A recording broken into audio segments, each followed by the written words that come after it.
আসসালামু আলাইকুম প্রিয় শিক্ষার্থীরা, welcome to my channel write English easily. আশা করি তোমরা সবাই ভালো আছো। আজকে আমি তোমাদের সাথে একটি ইমেল নিয়ে আলোচনা করব।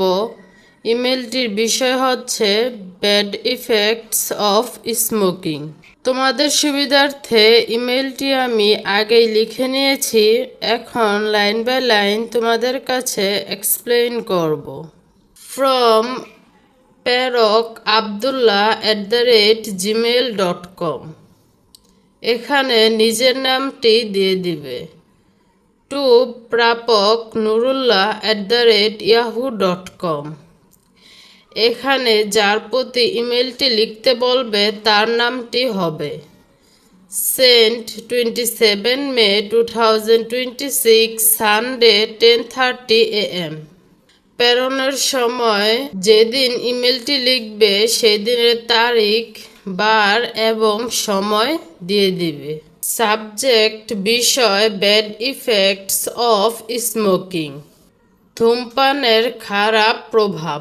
ডিয়ার নুরুল্লাহ, প্রিয় Nurullah, at first take my cordial love, প্রথমেই আমার আন্তরিক ভালোবাসা নিও।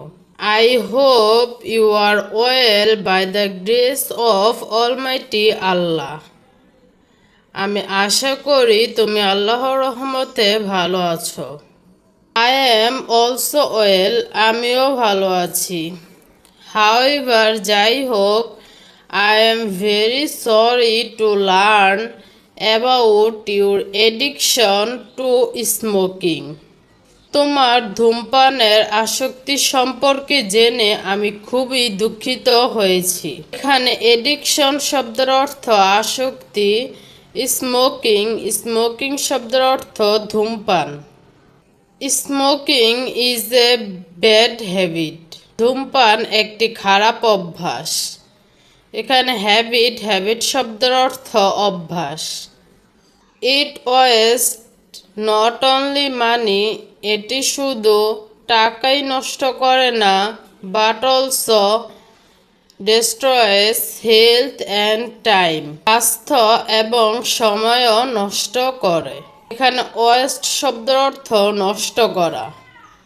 It causes many diseases like heart attack, cancer, liver damage, etc. এটি বিভিন্ন ধরনের রোগ সৃষ্টি করে, যেমন হার্ট অ্যাটাক, ক্যান্সার, যকৃতের সমস্যা ইত্যাদি। এখানে ডিজিজের শব্দের অর্থ রোগ ব্যাধি। So please avoid this bad habit, তাই দয়া করে এই খারাপ অভ্যাস পরিহার করবে। নো মোর টুডে, আজ আর নয়। রাইট টু মি সুন, শীঘ্রই লিখো। সেভার, তোমার প্রতি আব্দুল্লাহ, এখানে নিজের নামটি দিয়ে দিবে।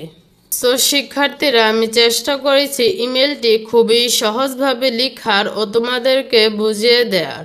তবুও যদি তোমাদের কোনো প্রবলেম থাকে তো অবশ্যই কমেন্ট করবে, আর পরবর্তী ভিডিও কোন বিষয় পেতে চাও সে সম্পর্কে কমেন্ট করতে পারো।